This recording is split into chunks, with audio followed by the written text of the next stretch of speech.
नमस्ते फ्रेंड्स। आपने बहुत बार देखा होगा राइट कि कई कई स्मार्ट जो लीडर्स होते हैं या जो बड़े बड़े लीडर्स हैं वो भी बहुत बार गलतियां करते हैं अपने डिसीजन में। तो ऐसा क्या हो जाता है कि उनके डिसीजन गलत हो जाते हैं? तो बहुत बार उनकी सोच में शायद तार्किक, लॉजिकल, जैसे हम लोग बोल सकते हैं इमोशनल, भावनात्मक दृष्टि भी वो लोग एक साथ कर ले सकते हैं और कई के बार क्रिएटिव भी एक साथ ही सोच लेते हैं। तो ये सब के मिक्स के कारण उनके डिसीजन कई के बार गलत हो जाते हैं। तो आप चेक करके देखो खुद का, आपका डिसीजन कौन सा टाइप का है या आपकी विचार करने की जो प्रक्रिया है वो कौन से टाइप से कि आप इमोशनल थॉट प्रोसेस वाले हो, कि आप लॉजिकल सोचने वाले हो, कि आप कुछ क्रिएटिव भी सोचने वाले हो। ये आपको खुद को भी पता होना चाहिए। तो ये पीछे जो बुक दी गई सिक्स थिंकिंग है हैट, एडवर्ड डी बोनो, ये माल्टा बेस्ड एक मेडिकल प्रैक्टिशनर है। एमबीबीएस के बाद में उन्होंने एमए साइकोलॉजी और फिजियोलॉजी में भी किया और बाद में पीएचडी की मेडिसिन में। तो ये बहुत जाने माने डॉक्टर थे। 1933 में वो माल्टा में जन्म लिए और 2021 रिसेंटली वो ये देह छोड़ के ही चले गए 88 साल की उम्र में। लेकिन तब तक उन्होंने बेहतरीन से बेहतरीन 85 बुक 85 बुक्स लिखी है और उनमें से बहुत सारे बुक मल्टीपल लैंग्वेज में भी ट्रांसलेट हो चुके। 46 अलग अलग लैंग्वेज में, 46 अलग अलग लैंग्वेज में ट्रांसलेट हो चुकी है। उन्होंने बहुत बेहतरीन टर्म्स कॉइन भी किए, जैसे लैटरल थिंकिंग या पैरेलल थिंकिंग, ऐसे वाले नए नए शब्द भी ये उनकी ही देन है। तो इन्होंने ये स्टडी करने के बाद पता चला कि कई लोग अलग अलग सोचते थे, कैसी कैसी उनकी सोच है। तो उस सोच के हिसाब से उन्होंने उनको अलग अलग हैट के बारे में एक नाम दे दिया। जैसे पहली हैट है वाइट हैट पब्लिक। तो वाइट हैट के जो लोग होते हैं उनका सोचना हमेशा लॉजिकल होता है, मतलब वो सिर्फ डेटा के बारे में सोचते हैं, वो सिर्फ आंकड़ों के बारे में सोचते हैं, वो सिर्फ वस्तुनिष्ठ जानकारी के बाद में उसके ऊपर फोकस रखते हैं कि हम क्या जानते हैं और हमें क्या पता करना चाहिए। वो सिर्फ डेटा जो आंकड़ा है उसके बारे में ही सोचते रहते हैं।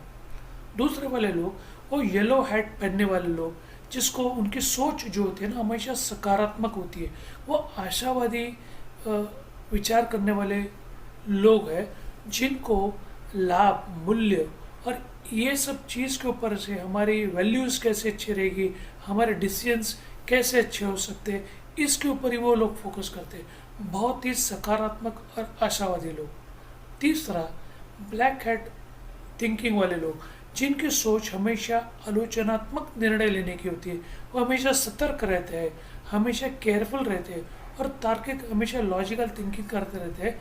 रिस्क लेना या जोखिम भरे जो काम होते हैं, वो जोखिम भरे कामों में या समस्या जो होती है उसका चुनौती वो जो आ जाती है उसको कैसे डील करना है, इसके ऊपर हमेशा सोचते रहते कि अगर ये हम डिसीजन लेते तो उसका सोल्यूशन जो होगा उससे कुछ चुनौतियाँ आ सकती है, कि उसमें कुछ प्रॉब्लम आ सकती है, उसमें कुछ रिस्क है क्या, कुछ जोखिम है क्या।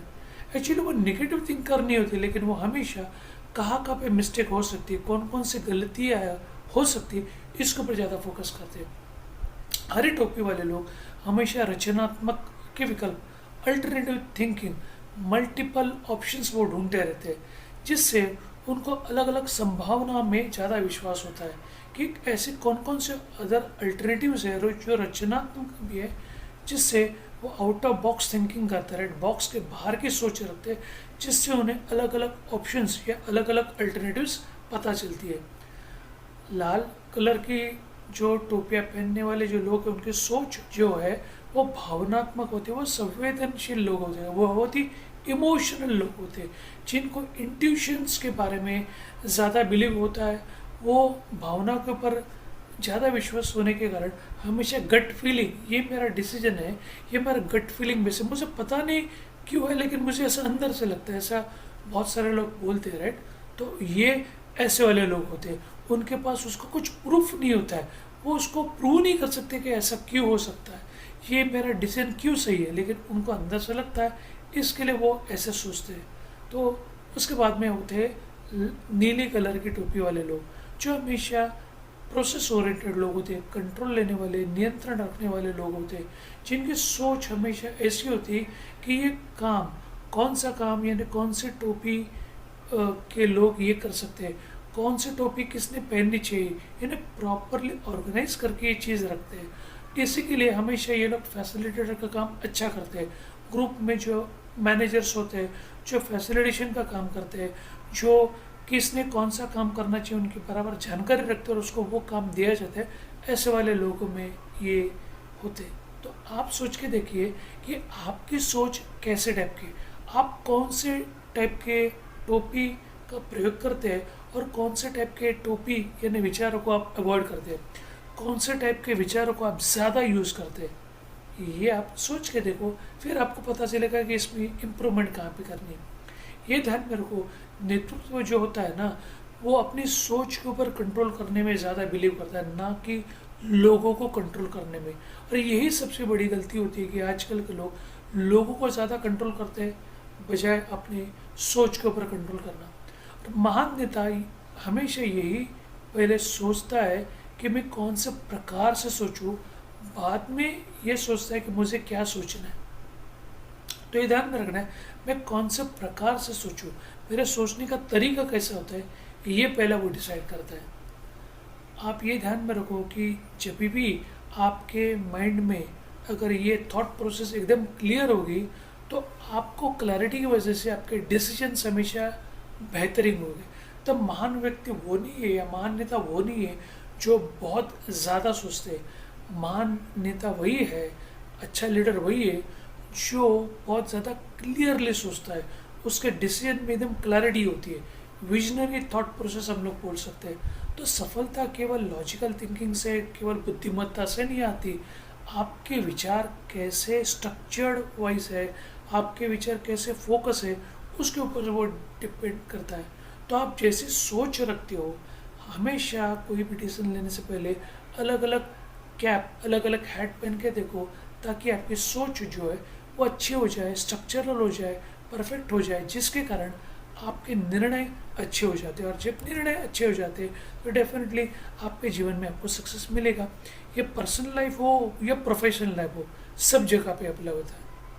होपफुली आपने ये डिस्कशन से कुछ नई चीज़ सीखी होगी।